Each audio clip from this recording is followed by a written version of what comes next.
The Civil War, take 3.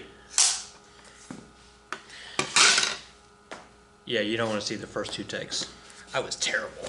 Moving on, here we go. Yeah, this is the first of 2 videos for this week. All right. We'll just say this. This is not Civil War battle class, Civil War tactics, Civil War strategies class. So I'm just going to give you an overview of how it all works. Goodness, if you are interested in the intricacies of battle and all the tactics and things like that, when you move on and go up to the university level and college level, go take a Civil War class, because there's some pretty cool and crazy stuff that went on. But that's not what this class is all about. So again, I'm just going to kind of do an overview of some of these famous battles. The first one we want to talk about is the Battle of Bull Run. Now, here's the deal. It's the Battle of Bull Run if you're reading a history book in the North, and it's the Battle of Manassas if you're reading the history book in the South. It's the same battle. They just give it different names depending on which textbook you're reading. So we've got to be careful with that. And then also, this is the first battle of Bull Run, and we're going to have the second battle later. The idea here from Abraham Lincoln, now President Lincoln, is he wants to get this war over with quick. And if the Union forces can have a quick, decisive victory at Bull Run, then they can then walk right into Richmond, Virginia, and the war will be over within 3 months. That's the game plan. So President Lincoln sent his forces to Bull Run, and it looked good for a little bit. It looked good, and then we get our first anecdotal story where we have Confederate General Thomas Jackson, and so we're going to call him Stonewall Jackson. And the anecdote is that he was standing up on the hill, not moving, with bullets flying by him, and the soldiers were like, "Look, he's up there like a stone wall." So we call him Stonewall Jackson. Well, Stonewall Jackson, the story tells us that he was able to not move long enough for the Confederate States reinforcements to get there, and the North was pushed back. So it wasn't that battle didn't go as well as Lincoln wanted, which means that they weren't able to go into Richmond and get the war over in 3 months. The war was going to last a little longer than 3 months. President Lincoln's going to put General McClellan. Take 4. General McClellan in as the head general of the Union Army centered around Washington, D.C. And General McClellan's going to go, okay, well, we'll just go attack Richmond straight up. And what we'll do is we'll come down to the Chesapeake, and then we're going to go up. And since Richmond is pretty close there to the waters, we may even be able to fire shots, from our ships or whatever it is. Okay. And then General Lee, Robert E. Lee. Now, last we talked about Robert E. Lee, he was capturing John Brown over there in West Virginia. It was Virginia at the time, but capturing John Brown. And then remember, as the Civil War is about to kick off, and Abraham Lincoln turned to Robert E. Lee and said, "I want you as my guy." And Robert E. Lee said, "No, I can't do that because I'm a Virginia person first. Virginia seceded, so I got to be part of the South." So here he is, and now he's the general of the Southern Army. And so Robert E. Lee shows up, and he's going to beat back Northern General McClellan in a series of 7 days. Yeah, 7 days. The 7 days battle. And again, the North has strategy, but it falls apart. So the war is going to last longer than Lincoln wants. Again. Okay, moving on. General Winfield Scott. Hey, Mount Scott is named after General Winfield Scott. Anyway, General Scott comes up with a plan, and he comes up with a 6-part plan. And he says, this because we can't beat the Confederates like tomorrow or next week, we're going to have an extended plan. And so here's what we're going to do. Number one, we're going to blockade all the Confederate ships. We're not going to let them in or out. And if we can cut off their supply lines, then eventually something's going to have to give.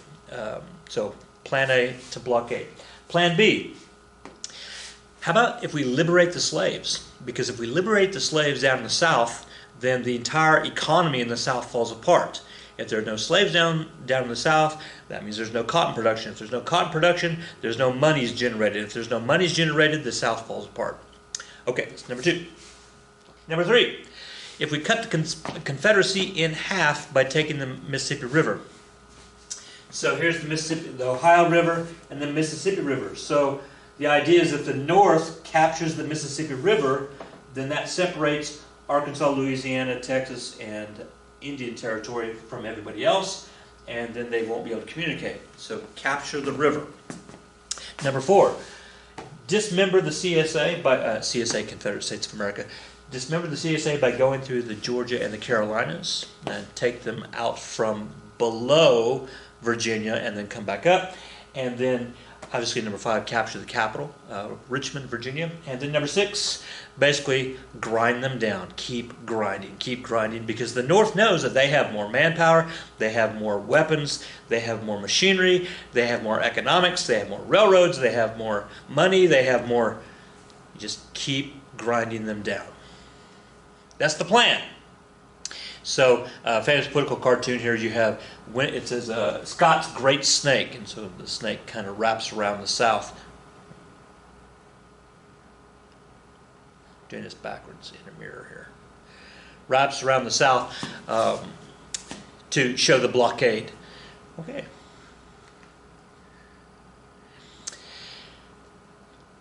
Speaking of blockades, so let's see, the South is going to attempt to run the blockades, and so they're going to build ships, and they're going to try to get past the northern ships, which are surrounding all the ports. So they're going to try to run the blockade, right, like a drug smuggler or something like that, a cotton smuggler, I suppose. And if you're able to do this, that's very lucrative. You can make a lot of money doing this. Well, at some point, the Confederates realized that they are going to have to fight back. And so a new idea was emerging, because before the Civil War, ships were made out of wood. And a new idea, which had been around for a couple of decades but hadn't really gained traction, but a new idea came to the South and really at the North really pretty much at the same time, was to line the wooden hulls with iron plates. So we called them the Ironsides. And so the big Ironside for the South was the Merrimack. Now, interestingly enough, it was the Merrimack's engines, which the Merrimack was a wooden ship which had sank, which sunk. Anyway, it went below the water, and the South realized that those engines were still good, those steam engines were still good, so they brought it back up, and they put iron hull around the ship, and they rechristened it the CSS, Confederate States ship, the CSS Virginia. The engines were the Merrimacks, but the ship was called the Virginia. The Virginia was devastatingly effective at a war down there. Anyway, in a naval battle by itself, it could take out many different wooden ships.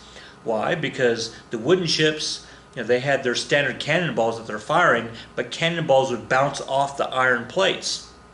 So the Virginia had basically perfect defense because nothing could sink it, and because the hull was made out of iron, it could ram into the wooden ships. So in one battle, it sank, let's see, the USS Congress, and then it sank, and then another ship almost sank because it was tied to that boat with an anchor and just crazy stuff. So it sank a couple of ships. It went after the USS Minnesota, and then it got dark, And so the Virginia waited around to light, and unbeknownst to them, here comes the USS Monitor. Now the Monitor is also an ironclad. It was built roughly the same time as the Virginia. In fact, I think it was like 3 days. They were built like 3 days apart. The USS Monitor is going to show up and put itself between, under cover of darkness, between. Hey, look at me! I'm talking about battle strategies. Okay, just for this one battle, between the Virginia and the Minnesota, the Confederate Virginia, the U.S. northern ship, the Minnesota, which at this point is actually aground. It had run into the beach. So the Monitor shows up. Now the Monitor is kind of interesting. It's here. Here's the Virginia, and here's the Monitor. And you see the Monitor. It was described by one of the Confederate soldiers as a piece of cheese on a plate. Which, I mean, there you go. A piece of cheese on a plate. But it has a turret that can rotate 360, and then it's the little bitty driver's box, I guess. But it is. Here's a better show the size. So you see the people here. You see it's almost like a submarine, right? Almost a submarine. That's a pretty good sized little turret. And you compare it to over here. Compare it to a giant clipper ship. So here's the Virginia, which again is also the Merrimack, and then the Monitor. So the southern ship and the northern ship, and you can see the relative sizes there. The story says that in the morning, the Virginia saw the Monitor sitting there low in the water, and they fired first, but they went over the ship and hit the Minnesota, and then both ships started to open fire. Now, neither ship, both ships are playing defense because they have iron hulls, and neither ship had armor-piercing artillery. So they couldn't hurt each other. The Virginia, after several hours, 2 or 3 hours, the Virginia actually was able to hit the little, I would say the driver's seat, and then the Monitor started to go away for a little bit because the pilot, the navigator, let me use big words here. The navigator had got stuff in his eye, and so he moved the boat away. The next guy showed up, and when the Monitor was leaving, the Virginia was like, "Yay, we won the battle!" And then the Virginia starts to pull away. The Monitor gets their second navigator in there, and they turn back around, and as they come back up to the battle, they see the Virginia leave, and they're like, "Yay, we won the battle!" And so both sides claim they won the battle. Anyway, we call this the Battle of the Ironsides, this particular one battle of the whole thing, which I've now spent like 7 minutes talking about one battle, which I told myself I'm not going to do. It's kind of cool because it's the first time in history that we had 2 iron-plated ships fight each other. Oh, and by the way, it turns out that the Monitor, the North ship, the submarine-looking one, they had the ability to put armor-piercing rounds in their gun, in their turret, but they just didn't bring any along because they were afraid that it would blow their own ship up. And then after the battle, they found out, yeah, we totally could have done that. We totally would have sank the other ship. But hindsight being 2020, 2020. All right, moving on. The battle, all battles are bad. The bloody battle of Antietam. So Antietam, the second, let's see, first of all, we had the second battle of Bull Run, also the Battle of Manassas, depending on which textbook you're reading, on August 29th, 62. And so General Lee, the Southern General, Robert E. Lee, he's going to defeat General Pope. And so McClellan is going to be put back in charge. So Lincoln's going to do this a couple of times. He's going to put somebody in charge, they're going to lose a battle, and he's going to be like, "No, out, you're fired." And so he's going to put another guy in charge, and he's going to put another guy in charge. Well, Lincoln's gone through a couple guys now, and so now he's going to put McClellan, who lost the battle to Lee the year before, he's going to put him back in charge, and we're going to have Antietam. Antietam is going to be a 3-day battle, and during the second day, I think, is the single bloodiest day in U.S. history. In one day, we had 22,717 soldiers die in one day. So it was not the largest amount of deaths in a battle, but in a single day, it was the largest. And so, you know, if we think about the World Trade Center, which we had close to 3,000 people die, and the terrorist attacks, 3,000. This is 23,000. So a lot of people died during that day. The result here was that the North did win this one in Antietam, and Lee is going to be pushed back. And so Lee is now going to totally play defense and not attempt to play any offense, because at some point Lee thought, well, maybe if I push into the North, that'll cause the North to go, oh, we don't want any of this, and we're just going to let you guys be.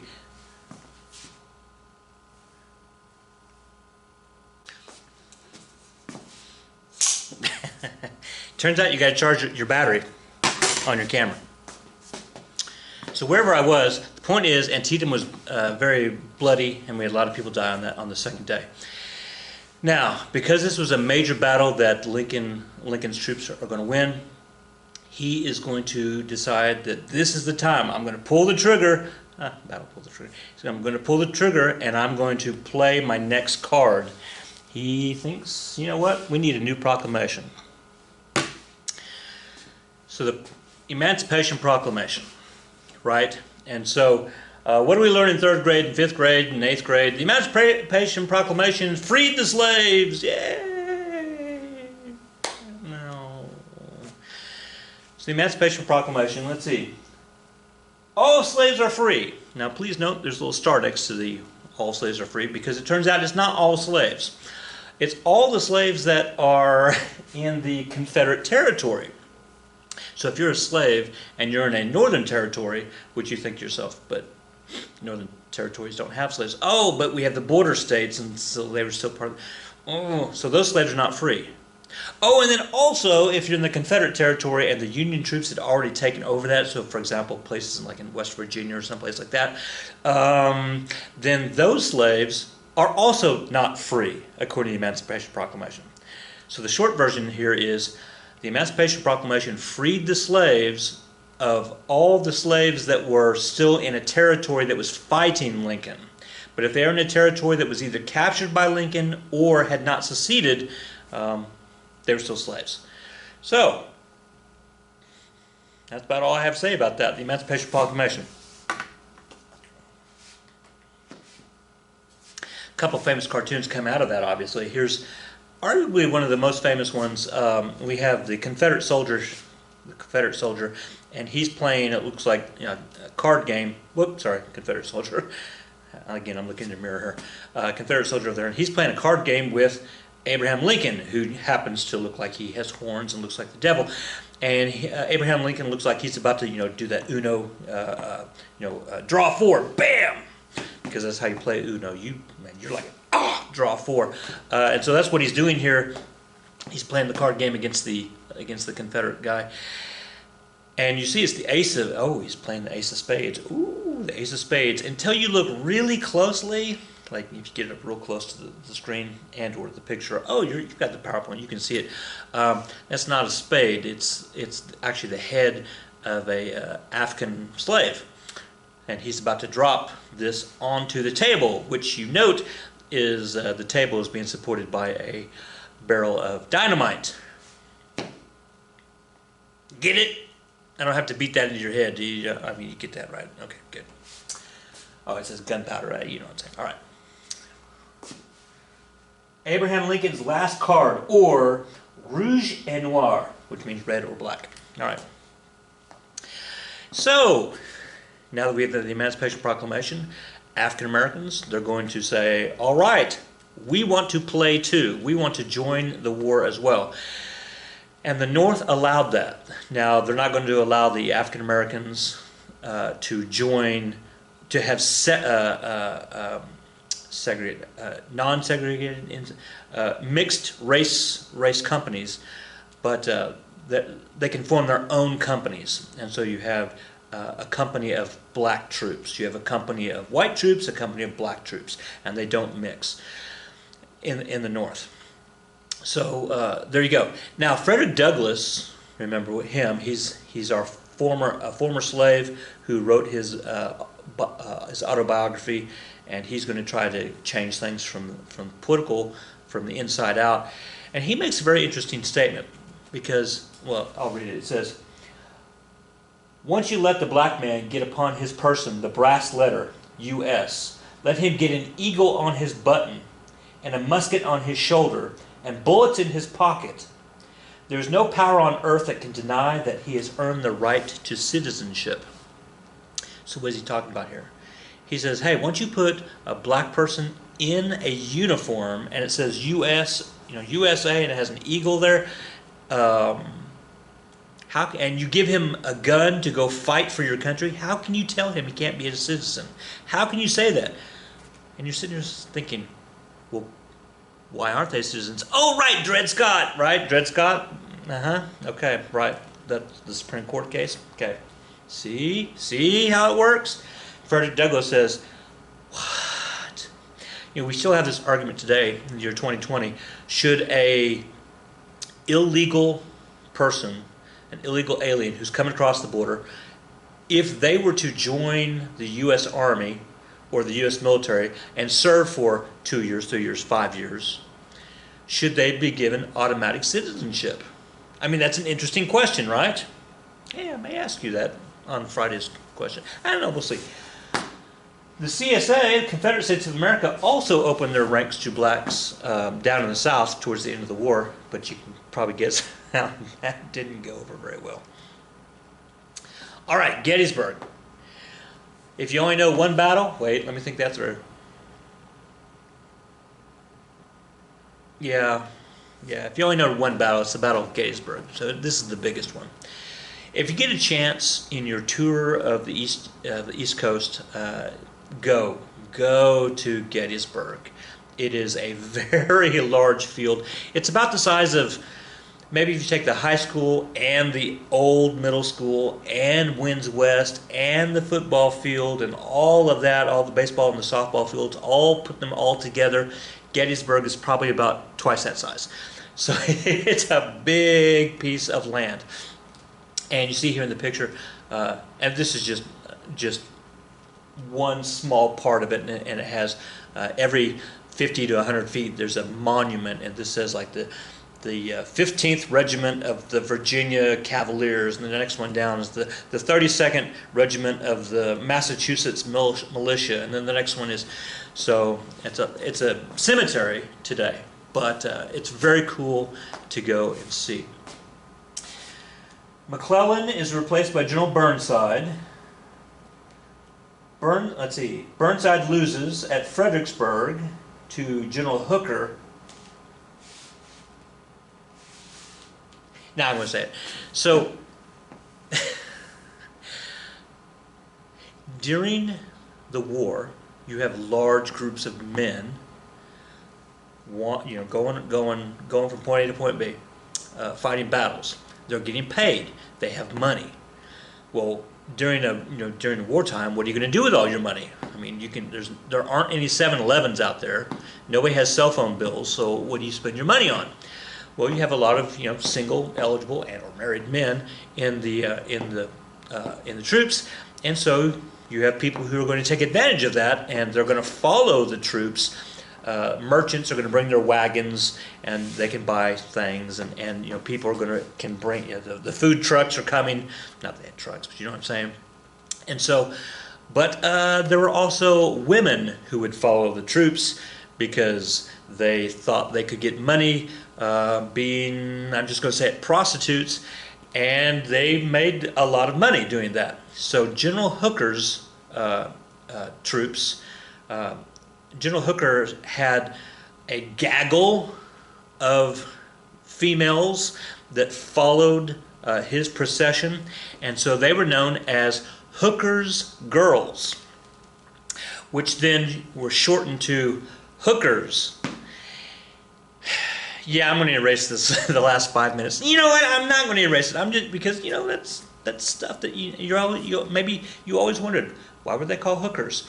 Well, well, there you go, from General Hooker. And now we'll move on to the Civil War. General Hooker is going to be replaced by General Meade, and Meade is going to fight Robert E. Lee at again. Remember, here's Abraham Lincoln. If you don't meet my standard, I'm going to fire you. And he keeps firing people. And so now we have General Meade at Gettysburg, and then and he's going to fight General Lee. All right. So the plan was for the South was that Lee was going to win at Gettysburg and then basically negotiate the end of the war with Lincoln. Well, it didn't work out that way for the South. After Gettysburg, Lincoln, and guys, I'm telling you, these are all like really close together. Washington, D.C. and Gettysburg and Fredericksburg and Richmond and the Bull Run, and they're all real close together. So I'm not saying like walking distance. Well, I guess technically it was because everybody was walking back then, but they're pretty close together. So Abraham Lincoln decides he's going to come out and he's going to, they're going to have a ceremony to consecrate the ground because of the thousands of people who died at Gettysburg, the Battle of Gettysburg. They're going to consecrate the ground and make it a shrine. So Lincoln was not actually planning. The stories say that Lincoln was not actually planning on giving a speech, but at the last second, at the last second he did.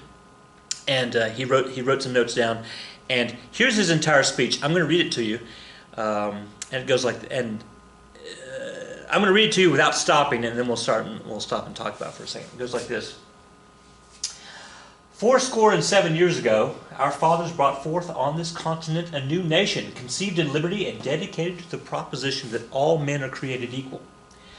Now, we are engaged in a great civil war, testing whether that nation or any nation so conceived and so dedicated can long endure. We are met on a great battlefield of that war. We have come to dedicate a portion of that field as a final resting place for those who here gave their lives, that nation might live. It is altogether fitting and proper that we should do this. But, in a larger sense, we cannot dedicate, we cannot consecrate, we cannot hallow this ground. The brave men, living and dead, who struggled here, have consecrated it, far above our poor power to add or detract. The world will little note, nor long remember what we say here, but it can never forget what they did here.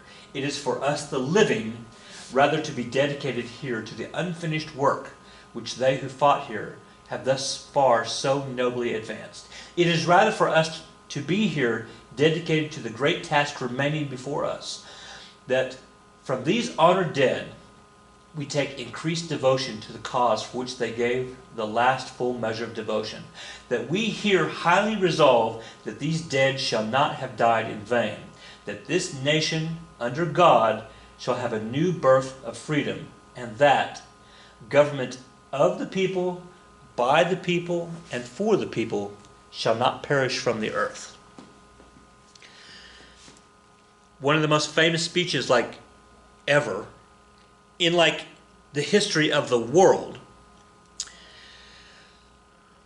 Not that long. I mean, I read it in a minute and a half, right? But there's some things we need to talk about real quick. Just start at the top, right? 7 years ago, right? So since you guys knew this in 8th grade, a score is 20 years. 4 scores 80 years plus 7. You have 87. It says 87 years ago, our fathers conceived in liberty dedicated to the proposition. Let's see. So if this was 1863 minus 87 is that's right, 1776. Dedicated to the proposition that all men are created equal. Thomas Jefferson. Declaration of Independence. I know that you knew that. I'm just, for the one person who was like, oh, I get it. Okay, you're welcome.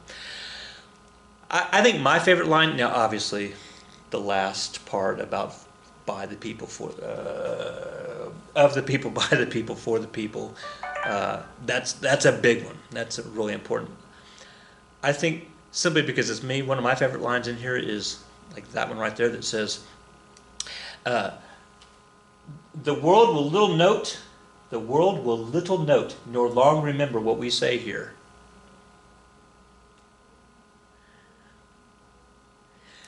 Well, it's 160 years later, and I'm talking about it. I think this is kind of funny.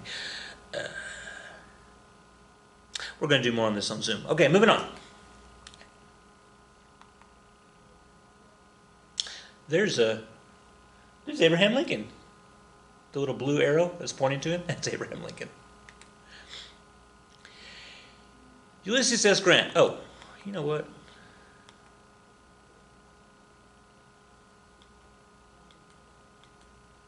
Nope. I didn't put it on there. I don't know why I didn't put that picture on there. All right. Ulysses S. Grant. Ta-da! There he is, looking all sharp and cool in his general uniform. Ulysses S. Grant was commanded the Union victory at Vicksburg on July 4th of 63 and won the Battle of Chattanooga. And Abraham Lincoln said, dude, you win battles, you are my new guy. And so promoted Grant to the General-in-Chief.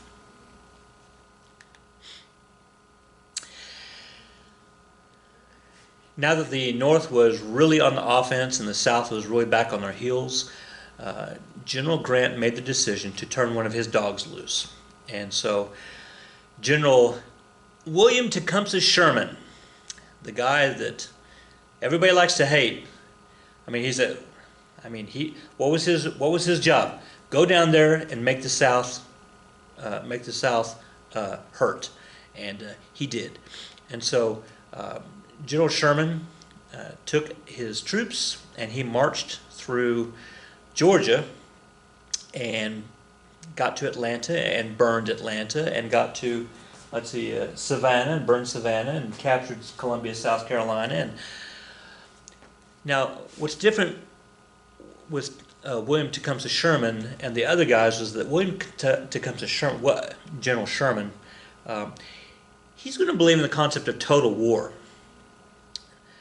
Total war is like when the Romans took out Carthage back in 200 BC, and not only did they tear down and burn the city to the ground, but then they took salt and salted everywhere, and so that way the crops couldn't even grow. I mean, they razed the entire town. So that's total war. Well, Sherman's a big fan of total war. So he's going to take his soldiers and he's going to march through Georgia. And so the stories talk about how he would line them up in giant lines and they would just walk. And if there were trees or bushes or houses or barns or roads as they're walking, they would just destroy them. Like a huge swath of destruction just right through the middle of Georgia. Kind of like if you had an F5 tornado, or you might argue an F6 tornado, not that they exist, but just right through the middle of Georgia. And he would do strange things like the Sherman ties. So here we have up here, what you do is you take the South, the railroad, you get to a railroad, and you start uncoupling the iron rails, or I guess they're steel rails. I guess they're iron still. The iron rails, and then, of course, then if you take the iron rail off, the railroad can't go through. But if you just leave it on the side of the road and you keep walking, well, the South can then show back up and just put their iron rail back on, and the railroad would work. So instead, what he would do is he would take a bunch of iron rails, and you can see this in this picture here. He would light a fire and then put the iron rails on top of the fire so that the middle of the rail would be on the fire. And of course, if you heat up iron or heat up any metal, it becomes more malleable. Woo! Look at me using those big words. Malleable, which means bendy. And so he would heat it up, and then he would have his troops bend the iron rail into this shape, like a tie. And he would generally put them around the trees. He would just bend it right around a tree. And of course, it cools down pretty quick, and now it's in that shape. Well, if you're a Southerner who wants to get that piece of iron back, how are you going to get that back? Well, you've got to light a fire, I suppose, to unbend it, but you're next to a tree, and then you're going to set everything on fire, and yeah, it's awful. So basically, these Sherman ties destroyed the railroads. And today you can go see a couple of them. There's still some out there. I don't know if we have any around trees anymore because it was 160 years ago. But there are still some examples. You can go to different museums and see them, like this one here at one of the museums. And there you go. Total War. Man.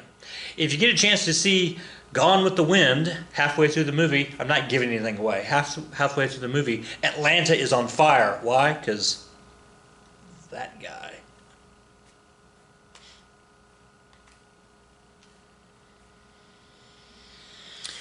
Not everybody was pro-war. Lincoln, let's see. All right, so here's our 5 groups. Lincoln, he was pro-war. He wanted to end the war, but he was pro getting everybody back together through war. Pro-emancipation. You had the radical Republicans. Okay, there's going to be more in the next video. Radical Republicans who were pro-war, but they didn't like Lincoln. Actually, some of them thought he was too soft. War Democrats. So war Democrats. Pro-war, anti-emancipation. Peace Democrats, anti-war, anti-emancipation. And then you had radical peace Democrats were anti-war and they were pro-South. All these groups are up here in the North. These were all the people in Congress. Remember that the Southern, the states, the representatives in the South, they all left Congress. They just walked out. And so who do we have left? We have the people in the North. But there were groups of people who were in the North that fell into these different groups. And so again, we did have radical peace Democrats who were anti-war and they were pro-South. Not too terribly many of them, and we called them the Copperheads, which is a poisonous snake. And so here we have Lady Liberty, and she's about to take her sword. She's going to try to cut off the heads of the Copperheads. But we have Copperhead literature. Here is Abraham Lincoln, and he's let's see, Abram Africanus the First, and you see what they did there. They took his visage and they made him look a little more African than he is, and they kind of changed his name up to be a little more African-esque. And so propaganda. All right.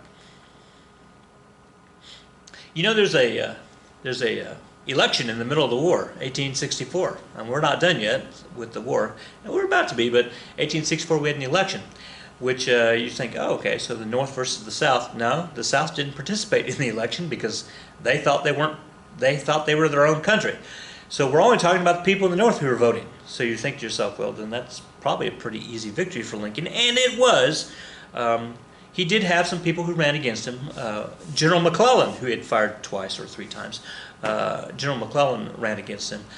Now, Abraham Lincoln actually got a war Democrat on his side named Andrew Johnson. Andrew Johnson's from Tennessee. Where's Andrew Johnson?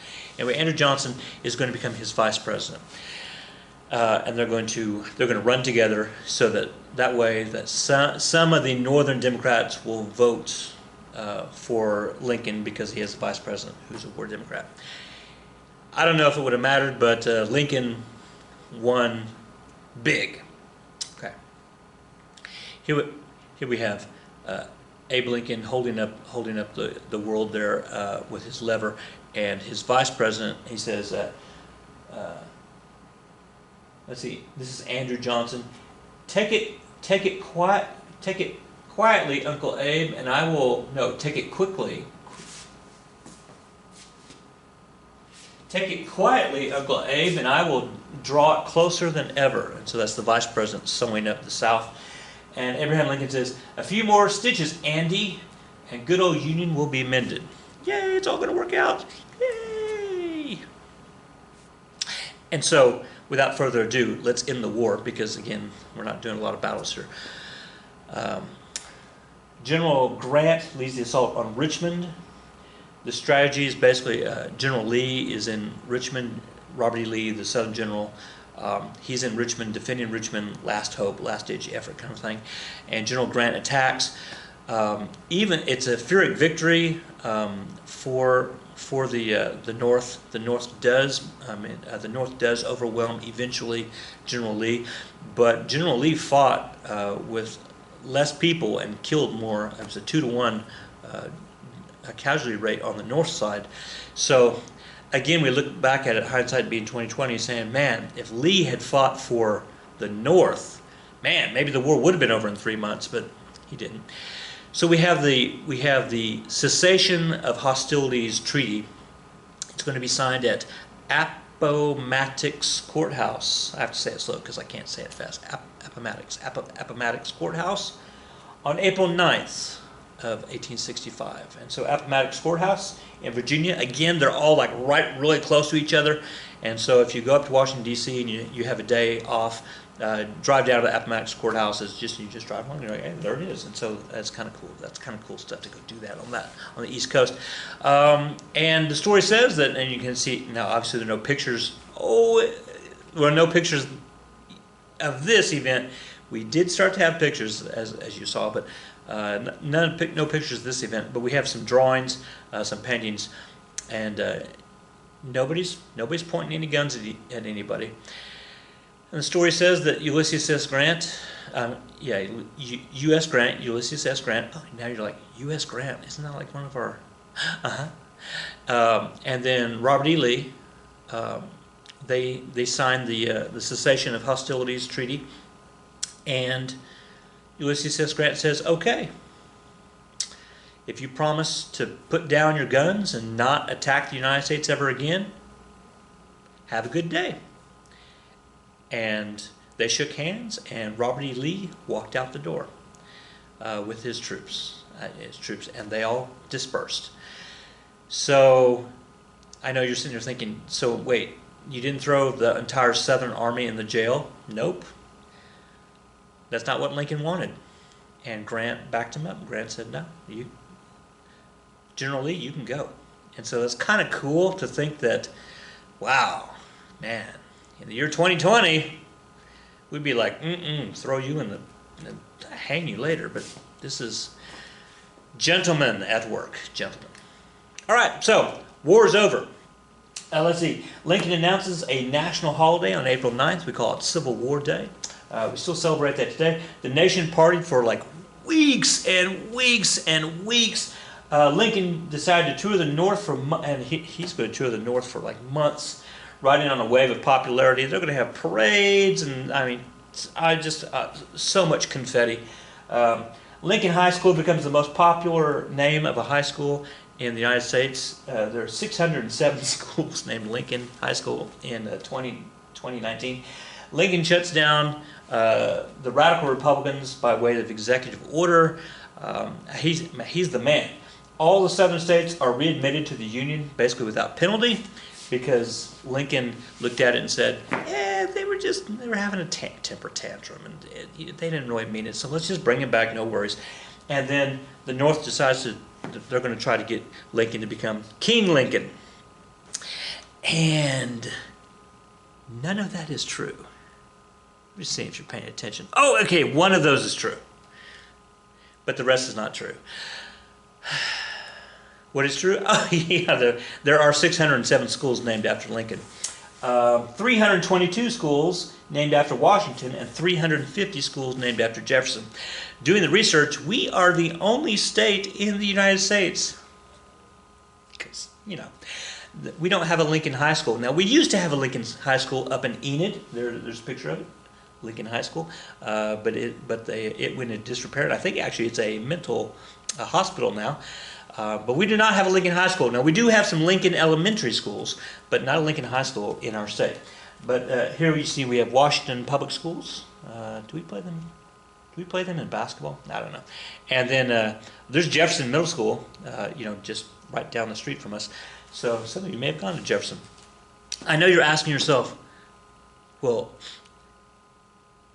if this is 1, 2, and 3, Lincoln's 1, Jefferson's 2, Washington's 3, and we've had 45 presidents, who's at the bottom of the list of the least amount of schools named after them?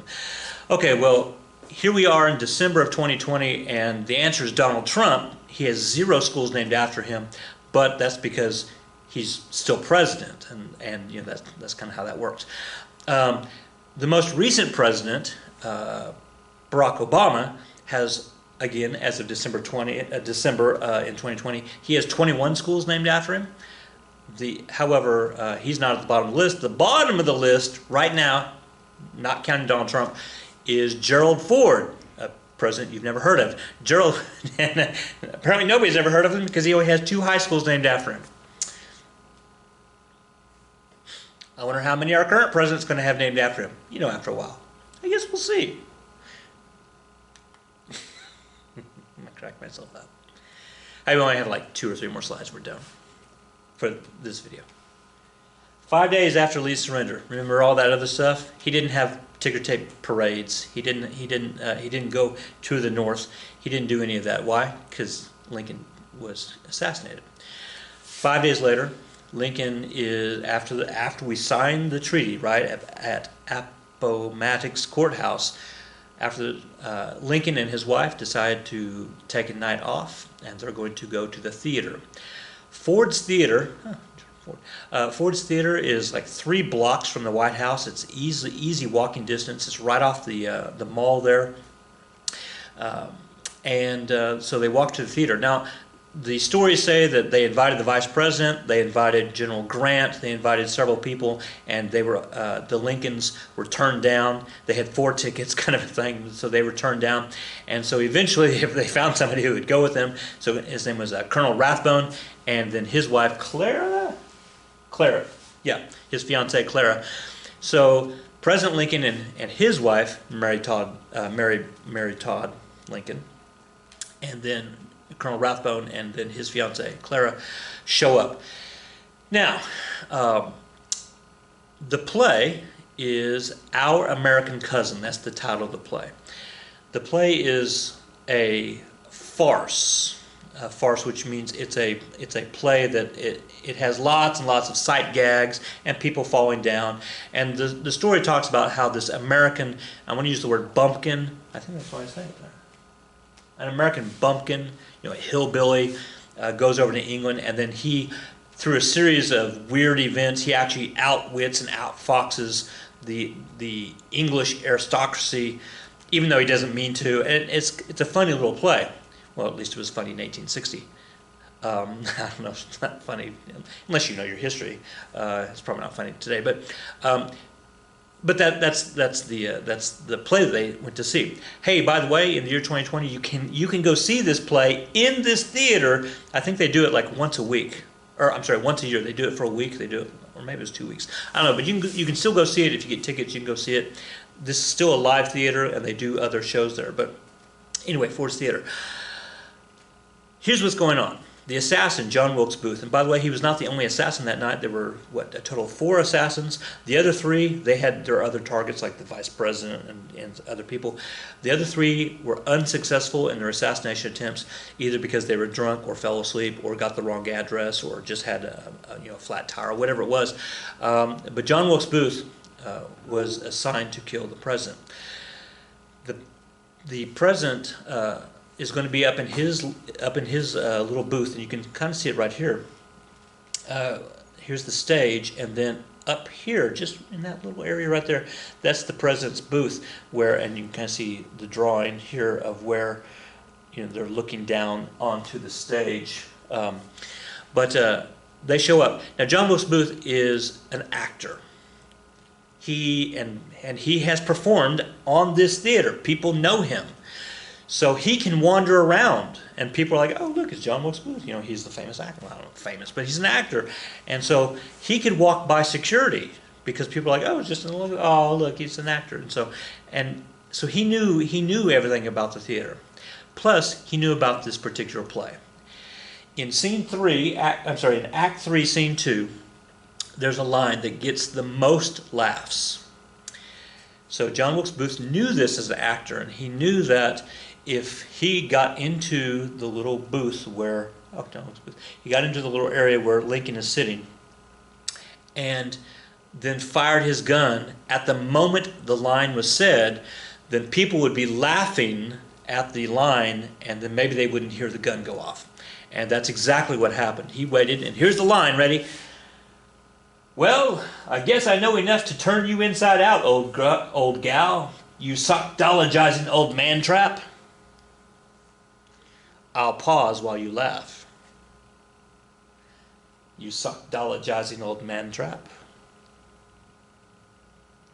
Anyway, there was laughter, and then we have the gun go off, and Abraham Lincoln was shot in the back of the head. The story said that John Wilkes Booth jumped down. So was that about 12 feet? Maybe higher than that. He jumped down through the window, landed on the stage, hurt his leg as he did so, ran to the center of the stage as he's going to run out the back door. He's going to run to the center of the stage. He's going to yell the words, "Sic semper tyrannis," which is Latin for, "and thus always to tyrants." Death to the tyrants, death to the kings, or more importantly, the tyrants. And then he's going to run out the back. Lincoln is going to be, he doesn't die immediately. He's going to be carried across the street, and he's going to live for several hours. He's not going to regain consciousness, but he's going to live for several hours. Good news that they do find John Wilkes Booth. They take a little time to find him, but they find him, and then he is going to be executed. Last slide for this particular video. Yeah, Civil War, awful. You take all of the wars that we fought in World War II and World War I, and all the wars, the Spanish-American War, and all the wars we fought in, you add them all up together, and Civil War, I think, still beats them by itself. What happens here? Well, Andrew Johnson takes over as president, and so this is going to be interesting. The Civil War claims 600,000 lives. 600,000 people died during the Civil War, which is about 2% of the population of the United States at that time.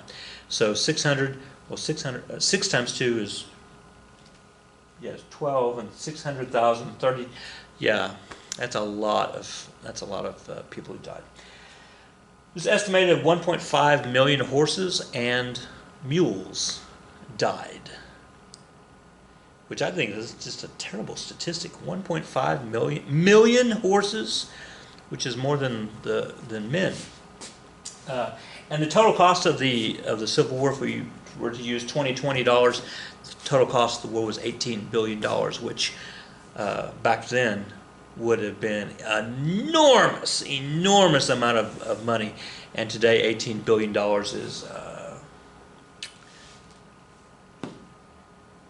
is about four missiles. We just have a different concept of military spending now. Okay, hey everybody, it is and what am I saying? This is the end of video 1. I'll see you in a second for video 2. Be good.